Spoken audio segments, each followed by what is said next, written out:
Hello students, स्वागत है आप सभी का YouTube channel medical entrance mathematics में। आज हम अपने चैप्टर सर्कुलेटरी सिस्टम को आगे बढ़ाते हुए बात करेंगे ब्लड ग्रुप्स के बारे में। ये ऐसा टॉपिक है जिससे बच्चे रट के जाते हैं और रटने के चक्कर में उनके कई सारे क्वेश्चन गलत हो जाते हैं। तो हम यहाँ किसी चीज़ को रटेंगे नहीं, मैकेनिज्म के साथ, कॉन्सेप्ट के साथ यहाँ पे जरूरी है। ठीक है, तो चलो शुरू करते हैं।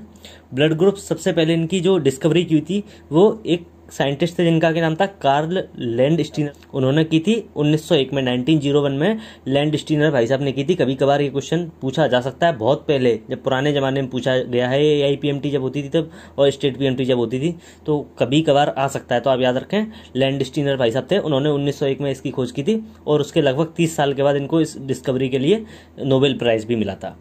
देखो, जो भी ये अपने पास ब्लड ग्रुप्स हैं इनको मेनली दो कैटेगरी में डिवाइड किया गया है। एक होते हैं मेजर ब्लड ग्रुप्स, एक होते हैं माइनर ब्लड ग्रुप्स। मेजर मतलब कि जो मेजोरिटी ऑफ द पॉपुलेशन में पाए जाते हैं। माइनर वो हैं जो कि रेयर हैं, सिर्फ कुछ ही जगह पे या कुछ ही लोगों में पाए जाते हैं।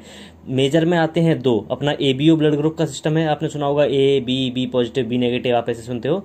तो ये ABO सिस्टम और एक होता है RS सिस्टम, ये दो हैं मेजर में। माइनर में आते हैं बॉम्बे सिस्टम है, एक MNS सिस्टम है, एक P सिस्टम है, एक I है। तो इस प्रकार से कई सारे हैं जो कि रेयर ब्लड ग्रुप्स में आते हैं। मेनली जो मेजर हैं वो हैं ABO सिस्टम और RS सिस्टम। अब हम इनको देखते हैं। जो भी अपने एग्जाम के हिसाब से है वो क्वेश्चन मेजर से ही पूछा जाता है, माइनर और रेयर से कभी कोई क्वेश्चन नहीं पूछा गया है। तो अपन अपने एग्जाम के हिसाब से इसको देखते हैं, इसको जो भी मेजर है इनको डिस्कस करते हैं। अब मेजर सिस्टम से ABO सिस्टम में सबसे पहला इंपॉर्टेंट क्वेश्चन निकल के आता है कि ये किस बेस पे किया गया है ये क्लासिफिकेशन। तो ये ABO सिस्टम जो है ये डिपेंड करता है प्रेजेंस और absence of surface antigen A and B on RBC। अब जो अपनी RBC हैं उनकी सरफेस पे, RBC की सरफेस पे कुछ एंटीजन प्रेजेंट होते हैं। A और B दो प्रकार के एंटीजन हैं, A एंटीजन और B एंटीजन। उनकी प्रेजेंस और एब्सेंस के बेस पे ये सिस्टम क्लासिफाई किया गया है, ये अलग से सेपरेट किया गया है ABO ब्लड ग्रुप सिस्टम। अब देखो NCERT में एक टेबल दी गई है, वो टेबल बहुत ज़्यादा इंपॉर्टेंट है। उसमें ABCDE करके आपसे पूछा जा सकता है कि A क्या है, B क्या है, C क्या है। तो आप रटोगे तो भूल जाओगे, मैं आपको किस तरीके से याद रखना है वो बताता हूँ। और एक यहाँ एक और कॉलम दे रखा है उसमें डोनर्स ग्रुप का, कि आप अगर एक ग्रुप है किसी का तो किस किस को डोनेट कर सकता है, AB है तो किस किस को कर सकता है। तो आप इसको याद रटो मत, मैं मैकेनिज्म के साथ और कॉन्सेप्ट के साथ समझाता हूँ अभी आपको। पहली चीज़ तो आप ये याद रखिए कि जो भी ब्लड ग्रुप होगा इंसान का, जो भी होगा उसके ही नाम का उसमें एंटीजन होगा। जैसे कि ABG है, मतलब कि A ब्लड ग्रुप है इन भाई साहब का, तो उसमें जो एंटीजन है वो इनके नाम का ही है, मतलब कि A है। क्योंकि यहाँ हमने क्या देखा था यहाँ कि ये डिपेंड किस पे कर रहा है, प्रेजेंस और absence of A and B antigen. In antigen के बेस पे ही हमने इनको क्लासिफाई किया है ना, इन एंटीजन के बेस पे ही हमने इनको डिवाइड किया है। तो इसीलिए इन एंटीजन के नाम से ही इनके ब्लड ग्रुप्स के नाम होंगे। जैसे कि यहाँ B ब्लड ग्रुप है तो इन भाई साहब में जो एंटीजन पाया जाएगा वो B पाया जाएगा। और इनका AB है, मतलब कि इनमें जो एंटीजन मिलेंगे वो दोनों मिलेंगे, A एंटीजन भी होगा और B एंटीजन भी होगा। और यहाँ आ गया O ब्लड ग्रुप, O का मतलब है 0, मतलब कि इसमें कोई भी एंटीजन नहीं होगा, ये भाई साहब में एंटीजन नहीं होंगे। अब एंटीजन वो चीज़ होती हैं जो कि कोई भी अफेक्ट को स्टिमुलेट करती हैं, यानी कि एंटीबॉडी के सिक्रेशन को स्टिमुलेट करती हैं पर्सन की बॉडी के अंदर। एंटीबॉडी क्या करेंगी, वो एंटी होती हैं, अपोजिट होती हैं एंटीजन के, वो उनको डिस्ट्रॉय करने का काम करती हैं। तो जो एंटीजन होगा ना उसके अपोजिट का होगा एंटीबॉडी। जैसे कि अगर A एंटीजन हुआ तो एंटीबॉडी होगा B एंटीजन हुआ तो एंटीबॉडी होगा A। और दोनों अगर एंटीजन हुए तो एंटीबॉडी होगा ही नहीं, और कोई भी एंटीजन नहीं हुआ तो दोनों एंटीबॉडी होंगी। ठीक है। अब जैसे कि यहाँ A ब्लड ग्रुप था तो एंटीजन था A था, जो सा ब्लड ग्रुप होगा वही एंटीजन होगा। अब A एंटीजन है तो यहाँ एंटीबॉडी होगा B। अब B के केस में क्या होगा, एंटीजन हुआ B तो एंटीबॉडी हो गया A। AB में क्या है, एंटीजन है दोनों तो एंटीबॉडी एब्सेंट होगी। भाई साहब याद रखना बहुत जरूरी है। अगर AB में क्या होता है, एंटीजन दोनों होते हैं बट एंटीबॉडी एक भी नहीं होती है, 0 होती है, निल होती है। और O के केस में क्या है, एंटीजन एक भी नहीं है तो एंटीबॉडी दोनों होंगी। इसमें एंटीबॉडी AB होगी और B भी होगी। अब यहाँ देखिए A ब्लड ग्रुप की बात करते हैं तो इनके पास एंटीजन ए है। अब ये ए जो एंटीजन है वही तो किसी पर्सन के इम्यून सिस्टम को स्टिमुलेट करेगा एंटीबॉडी के प्रोडक्शन के लिए। एंटीबॉडी होती ही वही है जो कि एंटीजन के स्टिमुलेशन के बाद प्रोड्यूस की जाए। अब अगर मैंने ए ब्लड ग्रुप का, मुझे अभी रेसिपिएंट का नहीं पता है कि उसका ब्लड ग्रुप क्या है, अगर मैंने ए वाला उसके अंदर ट्रांसफ़र कर दिया, अगर उसमें मैंने ए ब्लड ग्रुप अगर उसको दे दिया, अगर उसका भी ए हुआ तो उसमें भी पहले से ए एंटीजन होगा, उसमें भी पहले से ए एंटीजन होगा ना। अगर ए एंटीजन है तो एंटीबॉडी उसमें बी पाई जाएगी, और मैंने एंटीबॉडी बी ही दिया है तो सेम हो जाएगा, ये स्टिमुलेट नहीं होगा और ये उसके खिलाफ एंटीबॉडी नहीं बनाएगा क्योंकि सेम एंटीजन है। लेकिन अगर मैंने ए वाला अगर बी वाले को दे दिया, मतलब कि उसमें एंटीजन होगा बी और उसमें एंटीबॉडी होगी ए, एंटीबॉडी ए है, मतलब कि ये कब स्टिमुलेट होगी, जब इसको ए वाले का, जब इसको ए एंटीजन मिल जाएगा। अब मैंने ए का, ए पर्सन है उसमें ब्लड ग्रुप अगर ए है और मैंने उसको बी वाले को दे दिया तो उसमें एंटीबॉडी ए पहले से है ही और उसको ए एंटीजन मिल चुका है, तो ये स्टिमुलेट हो जाएगा कि नहीं हो जाएगा, क्योंकि उसको आपने सेम एंटीजन दे दिया है, जिसकी एंटीबॉडी थी आपने वही उसको एंटीजन पकड़ा दिया है, इसीलिए वो अब एंटीबॉडी बनाना स्टार्ट कर देगा और ये ब्लड क्या करेगा, कोगुलेट कर जाएगा, एग्लूटिनेट कर जाएगा, क्लम्प कर जाएगा। इसीलिए कभी आपने सुना भी होगा या मूवीज वगैरह में देखा होगा, तो जब ब्लड ग्रुप या ऑर्गन ट्रांसप्लांटेशन वगैरह किया जाता है तो सबसे पहले ब्लड ग्रुप चेक किया जाता है, सेम ब्लड ग्रुप ही चढ़ाया जा सकता है। अब बात करते हैं जरा ओ और ए बी की, ये दोनों बहुत इंपॉर्टेंट है।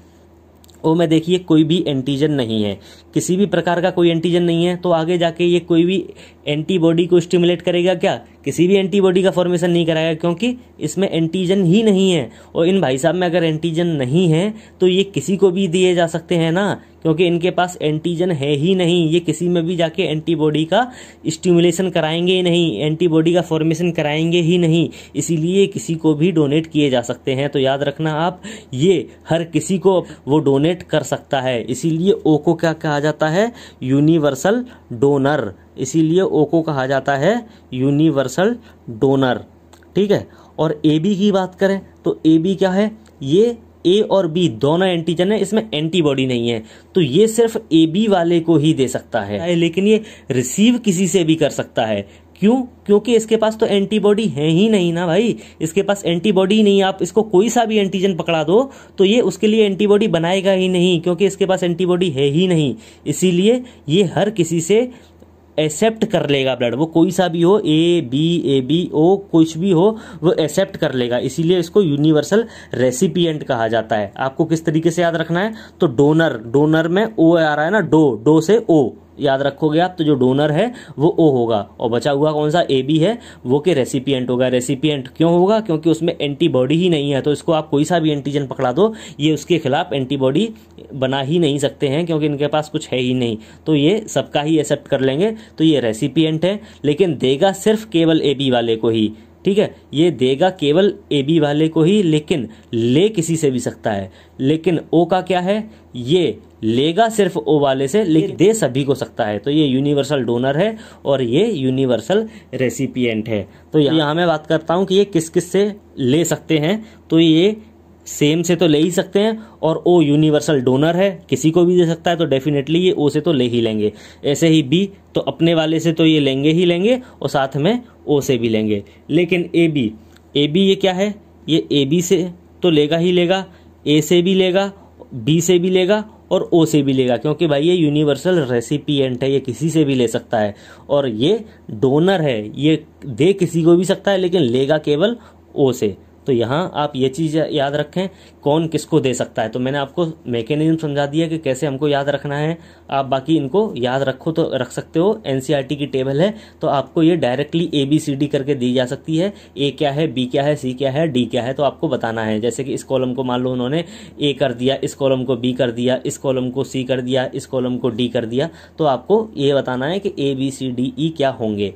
तो जो ब्लड ग्रुप है उसमें एंटीजन ए होगा और उसके अपोजिट की एंटीबॉडी होगी, बी वाले में एंटीजन बी होगा अपोजिट की, मतलब कि ए एंटीबॉडी होगी, ए बी में एंटीजन दोनों होंगे, एंटीबॉडी कोई भी नहीं होगी, और ओ में क्या होगा, एंटीजन एक भी नहीं होंगे, एंटीबॉडी दोनों होंगी। इसीलिए क्योंकि इसमें दोनों एंटीबॉडी हैं और एंटीजन एक भी नहीं है, इसीलिए ये किसी को भी ब्लड दे सकता है, क्योंकि इसमें एंटीजन ही नहीं है जो कि आगे किसी में जाके स्टिमुलेट करे, तो ये यूनिवर्सल डोनर है। और ए बी के केस में क्या है कि एंटीबॉडी ही नहीं है इसके पास, तो ये कुछ भी नहीं बनाएगा, तो इसको कोई भी दे सकता है, तो ये ले सभी से लेगा, तो ये यूनिवर्सल रेसिपिएंट है, ठीक है। और बाकी का जो ए और बी हैं ये ओ से तो लेंगे ही लेंगे, क्योंकि ओ यूनिवर्सल डोनर है, और बाकी सेम ब्लड ग्रुप से, ए वाला ए से ले सकता है और बी वाला बी से ले सकता है। तो ये तो अपनी बात होगी ए बी ओ सिस्टम की। अब बात करते हैं आर एस सिस्टम की, ये भी बहुत जरूरी है। अब आर एस सिस्टम को सबसे पहले रीसस नाम का मंकी था, उसमें देखा गया था, तो उसी के नाम के बेस पे इसको रख दिया है। ऐसे ये आर एच है ना, रीसस का आर एच, तो स्टार्टिंग के 2 लेटर्स पे इसका नाम रख दिया गया है आर एस सिस्टम। अब ये आर एच एंटीजन होते हैं इसमें, जैसे यहाँ ए और बी एंटीजन थे, ऐसे ही आर एच सिस्टम में आर एच एंटीजन होते हैं। ये भी आरबीसी की सरफेस पे ही पाए जाते हैं, तो जिनमें ये पाए जाते हैं उनको बोलते हैं आर एच पॉजिटिव, उनको बोलते हैं आर एच पॉजिटिव, और जिनमें ये एब्सेंट होते हैं वो होते हैं आर एच नेगेटिव। तो लगभग 80 से 85% जो पॉपुलेशन है वो आर एच पॉजिटिव होती है, और लगभग 15 से 20% जो पॉपुलेशन है वो होती है आर एच नेगेटिव। तो मेनली पॉपुलेशन में आर एच एंटीजन पाया जाता है आरबीसी की सरफेस पर। तो ये आप याद रखें कि जो एंटीजन होता है वो होता है आरबीसी की सरफेस पर, और जो एंटीबॉडी होती हैं वो होती हैं प्लाज्मा में। जैसे कि ये एंटीबॉडी हैं बी ए, ये प्लाज्मा में पाई जाएंगी। यहाँ एम्स में बहुत पहले क्वेश्चन पूछा गया था, लैंग्वेज उसने सब कुछ सेम रखी थी, बस उसने ये कर दिया था कि एंटीजन को प्लाज्मा कर दिया था और एंटीबॉडी को आरबीसी की सरफेस पे कर दिया था। तो आप जब क्वेश्चन पढ़ें, ऑप्शन पढ़ें, तो उसमें इस चीज का जरूर ध्यान रखें, एंटीजन होंगे वो होंगे आरबीसी की सरफेस पे और एंटीबॉडी होंगी वो प्लाज्मा में। अब यहाँ आरएच इनकम्पेटिबिलिटी का एक बहुत ही बेहतरीन एग्जाम्पल आता है, बहुत ज्यादा इंपॉर्टेंट है, जो कि हमको याद रखना है। इसको देखते हैं कि अगर कोई भी मदर है, मान लो वो अगर उसका ब्लड आरएच नेगेटिव है, मतलब कि उसमें आरएच एंटीजन जो कि है वो एब्सेंट है, वो अगर कंसीव कर रही है आरएच पॉजिटिव फीटस को, तो क्या होगा? अगर मदर आरएच नेगेटिव है और फीटस है वो आरएच पॉजिटिव है, तो क्या होगा? तो जो गेस्टेशन पीरियड है उस समय तो कोई भी दिक्कत नहीं होगी, क्योंकि प्लेसेंटा से ये आरएच एंटीजन मूव नहीं कर सकते हैं। यहाँ क्या है, आरएच एंटीजन है ना, तो जो आरएच एंटीजन है ये प्लेसेंटा से मूव नहीं कर सकता है। आपको पता होगा बच्चों, जो भी गैसियस मटेरियल या वेस्टेज मटेरियल होता है, इसके ट्रांसपोर्ट के लिए बेबी में और मदर में एक कनेक्शन होता है जिसका क्या नाम है, प्लेसेंटा। जब मैं रिप्रोडक्शन में पढ़ाऊंगा तो आपको पूरा डिटेल में बताऊंगा, अभी बस इतना याद रखो, प्लेसेंटा एक कनेक्शन होता है मदर में और बेबी के बीच में, तो इसी से सब चीज़ों का ट्रांसपोर्ट किया जाता है। इससे एंटीबॉडी ट्रांसपोर्ट हो सकती है, बट एंटीजन इससे ट्रांसपोर्ट नहीं हो सकता, इससे नहीं जा सकता। तो इसके पास क्या है, आरएच एंटीजन है, जो कि इस प्लेसेंटा को क्रॉस करके मदर के पास नहीं जा सकता। तो गेस्टेशन पीरियड में तो कोई भी दिक्कत नहीं आएगी, लेकिन जब ये गेस्टेशन पीरियड खत्म हो जाएगा, जब पार्चुरेशन का यानी कि डिलीवरी का टाइम आएगा, तो क्या होता है, प्लेसेंटा रप्चर होगी, और रप्चर होने के समय क्या होगा कि इसका जो मदर का ब्लड है और ये फीटस का ब्लड है ये आपस में मिल जाएगा। अब जैसे ही ये आपस में मिलता है तो क्या है, आरएच एंटीजन मिल गया, आप इस आरएच एंटीजन के खिलाफ एंटीबॉडी बनने लग जाती है इस मदर के ब्लड में। अब ये एंटीबॉडी इस बच्चे को कोई भी हार्म नहीं करेंगे, क्योंकि डिलीवरी हो चुकी है, ये बच्चा नॉर्मल रहेगा। याद रखना, जो पहली डिलीवरी होगी ये नॉर्मल होगी बच्चों, बहुत ज्यादा इंपॉर्टेंट है। बच्चे बहुत गलती करके आते हैं, इरिथ्रोब्लास्टोसिस फेटेलिस बोलते हैं इस कंडीशन को। तो जैसे उनके सामने ऑप्शन में आता है इरिथ्रोब्लास्टोसिस फेटेलिस क्वेश्चन दिखता है उनको, तो वो सीधा ये कर देते हैं कि भाई जो भी बच्चा होगा उसको जॉन्डिस या एनीमिया हो जाएगा। तो याद रखना, ये पहली बेबी में नहीं होता है, जो भी ये कॉम्प्लिकेशन होंगे, हजार्ड्स होंगे, ये सेकेंड बेबी में होंगे, फर्स्ट में कोई दिक्कत नहीं होगी। तो देखो, आरएच नेगेटिव मदर थी, आरएच पॉजिटिव फीटस आया, कोई भी दिक्कत नहीं हुई गेस्टेशन पीरियड के दौरान। जब डिलीवरी हुई उस समय प्लेसेंटा है वो रप्चर हुई और इन दोनों ब्लड का मिक्सचर हुआ, दोनों मिले और इस आरएच एंटीजन के खिलाफ मदर के ब्लड ने आरएच एंटीबॉडी बना ली। अब ये डिलीवरी हो चुकी है, ये नॉर्मल है। अगर बाई चांस फिर से जब दूसरी प्रेगनेंसी हुई, कंसीव हुआ, तो फिर से अगर आरएच पॉजिटिव फीटस आया तो क्या होगा, तो ये आरएच जो पहले से एंटीबॉडी बनी हुई थी, मैंने अभी ऑलरेडी आपको बताया हुआ है कि जो एंटीबॉडी होती है वो प्लेसेंटा को क्रॉस कर जाएंगी।